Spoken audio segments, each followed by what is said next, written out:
నిజామాబాద్ జిల్లా కేంద్రంలోని ఎల్లమ్మగుట్టలో నిర్వహించిన వికసిత్ భారత్ సంకల్ప యాత్రలో ముఖ్య అతిథిగా ఎంపీ ధర్మపురి అరవింద్ పాల్గొన్నారు. ఈ సందర్భంగా ధర్మపురి అరవింద్ మాట్లాడారు. కేంద్ర ప్రభుత్వ పథకాలను గ్రామాల్లోని మారుమూల ప్రాంతాలకు తీసుకువెళ్లి ప్రతి లబ్ధిదారుని ఆర్థికంగా బలోపేతం చేయడానికి వికసిత్ భారత్ సంకల్ప యాత్ర మోదీకి గ్యారంటీ గాడి కార్యక్రమాన్ని ప్రారంభించినట్లు తెలిపారు.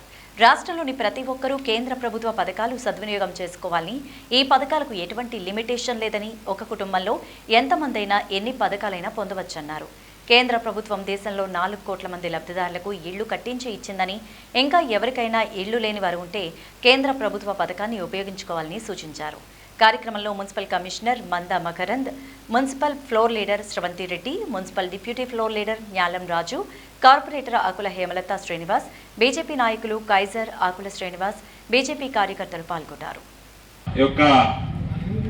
స్కీమ్స్ లాభం చేకూరుతుంది అన్న ఒక మంచి సంకల్పంతో మన ప్రియతమ ప్రధానమంత్రి గారు నరేంద్ర మోడీ గారు వికసిత్ భారత్ సంకల్ప యాత్ర అన్న ఈ కార్యక్రమాన్ని చేపట్టి కేంద్ర ప్రభుత్వాన్ని మన ఇంటి వద్దకి తీసుకురావడం జరిగింది.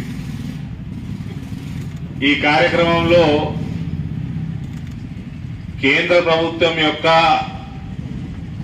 ఫ్లాగ్షిప్ స్కీమ్స్, పెద్ద పెద్ద కార్యక్రమాలు, ప్రధానమంత్రి ఆవాస్ యోజన, ఇల్లు లేని పేదలకి అర్హులందరికీ కూడా ఇంటి కోసం నమోదు చేసుకోవటము, అదే రకంగా ఆరోగ్య బీమా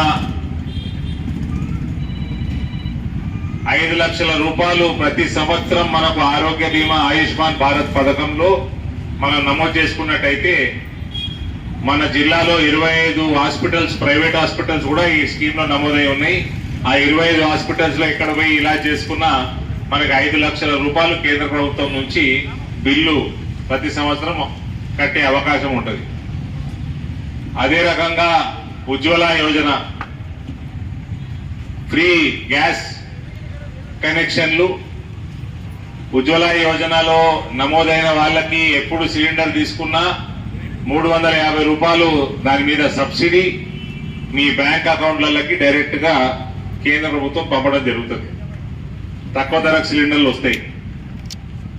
ప్రధానమంత్రి జీవన్ జ్యోతి బీమా యోజన సంవత్సరానికి కేవలం 430 రూపాయలు కడితే మనకు ఎటువంటి కారణం వల్లన్నా